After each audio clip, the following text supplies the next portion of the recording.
Hola a todos.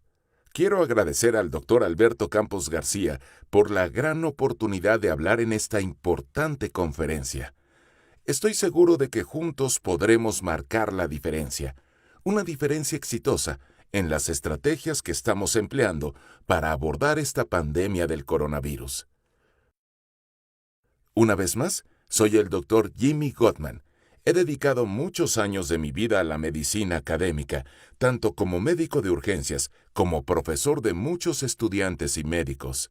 Sin embargo, he pasado los últimos 20 años casi totalmente enfocado en el sistema inmunológico, particularmente en el papel que juega el glutatión en la salud y la enfermedad.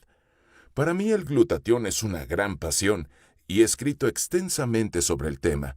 Mis libros están disponibles en varios idiomas, incluyendo en inglés y en español, y pueden acceder a estos libros en el sitio web que aparece en la diapositiva. Lo ven allí, www.glutathione.org. Primero les voy a contar algunos aspectos básicos del glutatión antes de comentar sus funciones relacionadas con el COVID-19. El glutatión es una molécula muy simple, compuesta de 3 aminoácidos. Los primeros 2 son muy comunes, el glutamato y la glicina, pero el tercero es mucho más difícil de encontrar en nuestras dietas modernas y en forma bioactiva, la cisteína. Ahora bien, el glutatión tiene muchas funciones en nuestro cuerpo, las cuales ya he abordado en presentaciones anteriores, aunque la más reconocida es su función como antioxidante. De hecho, muchos autores se refieren al glutatión como el antioxidante maestro, porque potencializa todas las funciones antioxidantes al recargar y reciclar los antioxidantes comestibles, como la vitamina C y otros. Lo que es notable es que, aunque el glutatión sigue siendo relativamente poco conocido por muchos profesionales de la salud, existen más de 150,000 artículos sobre el glutatión en los principales sitios de investigación, como PubMed.gov. Solo para ponerlo en contexto, PubMed solo tiene 66,000 artículos sobre la vitamina C y 44,000 artículos sobre la vitamina E. Bien, ahora, esta diapositiva es una de las que más me interesa que entiendan. El glutatión, cuando se toma por vía oral, no sirve para elevar los niveles de glutatión intercelular. Se descompone rápidamente en el tracto digestivo, sobre todo por la enzima GGT, gamma glutamyl transferase, que sus niveles particularmente son altos en el intestino humano. Ahora bien, para producir glutatión en el cuerpo, dependemos de nuestras propias células para su fabricación, y para lograrlo necesitamos abastecernos de los precursores, o una nutrición específica que las células necesitan para producir su propio glutatión. Como hemos mencionado antes, el nutriente más importante es la cisteína, y tenemos que suministrarla en una forma que sea digerible y que pueda sobrevivir al largo viaje que va desde la boca hasta la célula. El aminoácido libre cisteína por sí mismo no es muy eficiente ya que se oxida muy fácilmente, y es por eso que para lograrlo necesitamos usar una sustancia como la NAC, N-acetilcisteína, o una proteína más grande como la proteína aislada de suero no desnaturalizada. De modo que teniendo claro cómo se produce el glutatión en nuestro cuerpo, veamos ahora algunas de sus funciones. De manera muy breve, el glutatión es la molécula principal de señalización y control de todas las funciones metabólicas de redox. Juega un papel importante en la desintoxicación celular de compuestos orgánicos e inorgánicos, y uno de sus mecanismos más interesantes es la capacidad de mantener una gran respuesta inmunológica, apoyando la función y la multiplicación de los leucocitos. De hecho, la función inmunomoduladora del glutatión es lo que impulsa la investigación sobre el uso del glutatión directamente como agente antiviral. Existen muchos documentos donde se describen estas propiedades antivirales. Se ha comprobado que el glutatión produce efectos contra diferentes patógenos virales, incluyendo la gripe, el SIDA, la hepatitis, el herpes y el resfriado común, entre otros. Por lo tanto, no es de extrañar que se hayan hecho grandes esfuerzos para investigar si el glutatión puede ayudarnos en la estrategia para combatir el COVID-19.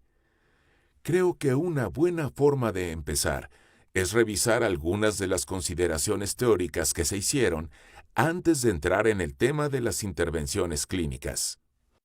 Este trabajo realizado por el doctor ruso Alexei Polonikov fue una de las primeras investigaciones sobre la relación entre el glutatión y el COVID-19. Se centró en los síntomas más graves del COVID, así como en los aparentes factores de riesgo de que, para empezar, los pacientes contraigan el virus. Este estudio fue publicado en mayo del 2020, así que claramente el doctor Polonikov tuvo que haber empezado a trabajar en este estudio desde los comienzos de la pandemia. Partamos desde una simple línea de tiempo de la enfermedad, el contacto inicial con un portador del virus, y a medida que se permite que este virus se propague, existe un riesgo inminente de padecer síntomas que amenazan la vida, como el SDRA, síndrome de dificultad respiratoria del adulto, y muchas veces los enfermos pueden llegar hasta la muerte. Afortunadamente, en la mayoría de las personas, nuestras defensas inmunológicas innatas nos impiden llegar a estas etapas, pero existe un fenómeno que sabemos que ocurre en la mayoría de las infecciones prolongadas. La protección viral en contra de una infección en particular deriva en la disminución progresiva del glutatión, y con el paso del tiempo, la enfermedad se vuelve más seria. A lo largo de los años hemos aprendido más acerca del glutatión y hemos comprobado que existe un vínculo entre la falta de glutatión y la capacidad de los virus para potenciar su capacidad de propagación. Esto se observó por primera vez en la década de los 80 con la epidemia del VIH-Sida. La falta de glutatión también conduce a un estrés oxidativo más grave o a daños generados por los radicales libres, y esto genera una configuración perfecta para presentar niveles altos de inflamación. Todo esto provoca el SDRA y, en el peor de los casos, hasta la muerte del paciente. Por lo tanto, hay que preguntarse: ¿existen situaciones en las que la deficiencia o falta de glutatión pueda agravar aún más la situación del paciente, además de la enfermedad viral? ¿Existen condiciones que predispongan a la deficiencia de glutatión? Bueno, podríamos remontarnos a la década de los 70, cuando claramente se demostró que los niveles de glutatión estaban comprometidos en el proceso de envejecimiento. Se estima que en los seres humanos aproximadamente se reduce el 10% por cada década de vida después de los 20 años. Sabemos que los fumadores presentan una disminución significativa de la protección antioxidante, especialmente del glutatión. Hay muchas enfermedades crónicas que claramente se relacionan con la deficiencia de glutatión. Veamos algunas de ellas. Muchas enfermedades pulmonares se presentan por un bajo nivel de glutatión. Muchas enfermedades cardíacas se relacionan con un bajo nivel de glutatión. Los pacientes de diabetes casi siempre presentan bajos niveles de glutatión, igual que la obesidad, los problemas hepáticos, y podríamos seguir añadiendo más enfermedades a esta lista. Por lo tanto, los puntos importantes son: número 1. Todas estas condiciones son también condiciones de deficiencia o falta de glutatión. Y número 2. Estas mismas condiciones son las que se consideran de alto riesgo por complicaciones graves del COVID-19. Esto es muy importante que lo entiendan. De manera que Polonikov fue un poco más lejos. Quería respaldar su argumento de que la disminución del glutatión se relacionaba con la gravedad del COVID-19. Así que durante la recopilación de datos de todos los pacientes, observó varios parámetros. Aquí les muestro los datos de algunos pacientes: 2 pacientes con enfermedad moderada y 2 pacientes con enfermedad severa. Para la enfermedad severa se consideró a los pacientes que tenían neumonía, y se puede ver que los que tenían la enfermedad severa también tenían el espectro de otros síntomas, como fatiga, dificultad para respirar y dolor muscular. Y también se puede observar que la duración de la enfermedad era muy diferente. Los casos moderados duraban días, mientras que los casos severos duraban semanas. Y observen aquí, cuando se les tomaron las medidas de glutatión, hay diferencias muy claras entre los grupos de pacientes con enfermedad moderada y severa. Cuando se tomaron las medidas de estrés oxidativo, como se esperaba, había una tendencia a presentar un daño más grave en el grupo de pacientes con enfermedad severa. Y cuando se comparó la proporción de estrés oxidativo con los niveles de glutatión, se pudo ver el desequilibrio que existía en estos pacientes. Por supuesto, se trataba de una muestra pequeña de pacientes. Sin embargo, fue suficiente para consolidar su argumento teórico y hacer que mucha gente lo entendiera. Veamos otro trabajo que analiza la fisiopatología que se puede dar en esta situación. Este estudio fue realizado por los americanos Poe y Korn, también en mayo del 2020. Estoy seguro de que lo encontrarán muy ilustrativo. Ellos argumentaron que la NAC, N-acetilcisteína, sería una solución efectiva contra el COVID-19. Una vez más les recuerdo que la NAC eleva el glutatión. También estoy seguro que la mayoría de ustedes saben que este nombre que ven allí se refiere al COVID-19, pero por si acaso SARS-CoV-2 es otro término para el COVID-19. Ahora bien, desde la primavera del 2020, hemos aprendido mucho más sobre el mecanismo patológico del COVID-19 y desafortunadamente hemos descubierto que es mucho más complicado de lo que nos habíamos imaginado. Pero veamos un modelo simplificado que se refiere al SDRA. Usaremos el síndrome de dificultad respiratoria del adulto como marco para esta discusión. Así que en algún momento, el virus, una vez contraído, tiene que iniciar sus procesos de propagación. Y también sabemos por estudios previos sobre otras enfermedades virales que el glutatión ha sido considerado como un eficaz elemento que impide la propagación del virus. Por lo tanto, su utilidad aquí es evidente. En casos más graves, los pacientes con COVID-19 pueden requerir oxígeno suplementario. Tanto la propagación del virus como el suplemento de oxígeno, en última instancia, conducen a un aumento del estrés oxidativo y al daño de los radicales libres. Como hemos discutido anteriormente, la función más importante del glutatión es combatir el estrés oxidativo y el daño de los radicales libres, así que de nuevo su utilidad es evidente. Sin embargo, si las defensas inmunológicas y las defensas antioxidantes son inadecuadas, el paciente puede llegar a tener una lesión pulmonar. En una lesión grave, a menudo se complica con una tormenta de citoquinas. En este momento no tenemos el tiempo para profundizar en el tema de las tormentas de citoquinas, pero esencialmente es cuando las moléculas del sistema inmunológico inflamatorio reactivo atacan a las células huésped como daño colateral cuando están atacando a las células virales. Y es aquí donde la literatura se vuelve aún más interesante. El glutatión es considerado un elemento eficaz para bloquear diferentes citoquinas inflamatorias, incluyendo la IL-6, TNF-alfa, la proteína C reactiva y otras. Esencialmente aquí, el glutatión puede actuar como un antiinflamatorio, y los médicos están haciendo grandes esfuerzos para eliminar la inflamación de las citoquinas y evitar que el paciente presente SDRA utilizando altas dosis de esteroides. Se ha propuesto que se incluya al glutatión como parte de los esfuerzos para combatir al COVID-19. Y solo como mero comentario, en mi último libro también escribí sobre el glutatión como un elemento efectivo para evitar el SDRA en otras enfermedades.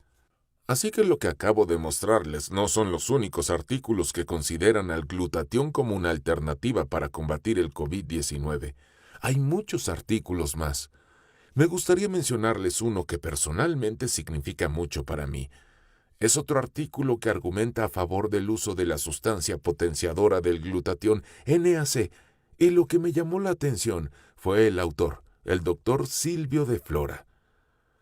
Conozco muy bien al Dr. de Flora por su trabajo sobre el glutatión y la gripe o influenza A. Hace más de 20 años publicó un ensayo clínico sobre el uso del NAC como tratamiento para la gripe. Era un estudio aleatorio doble ciego.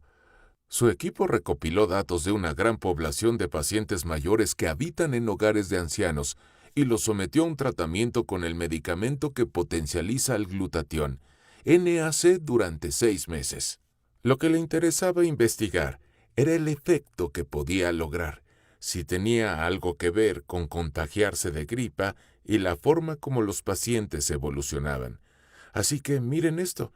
No cambió la frecuencia con la que se contraía el virus, pero tuvo un gran efecto en los resultados. De los pacientes que dieron positivo en el test del virus, el 80% de los pacientes del grupo que tomó el placebo presentaron una enfermedad clínica. Sin embargo, solo el 25% de los pacientes del grupo que recibió el tratamiento del NAC mostró algún síntoma, aunque se documentó que estaban infectados. Así que supongo que para muchos de ustedes esto debe tener un gran significado, como para mí. Si el doctor de Flora recomienda el uso del NAC para combatir estas enfermedades, voy a prestar más atención. Por lo tanto, es muy fácil encontrar otros autores que estén a favor del uso de esta estrategia. Muchos sugieren el uso del NAC, muchos sugieren otras formas para aumentar el glutatión, algunos sugieren el uso de técnicas intravenosas, otros prefieren agentes orales. No se preocupen, al final de la presentación les daré una lista de las lecturas sugeridas. Estos artículos vienen de todas partes del mundo. Este es un caso clínico de Nueva York. Por supuesto, este tipo de estudios clínicos son la forma menos confiable de los casos clínicos, pero este me pareció interesante por la siguiente razón. Se informó que los pacientes de este estudio tuvieron una mejoría real de los síntomas en la primera hora después de haber recibido el tratamiento por vía intravenosa.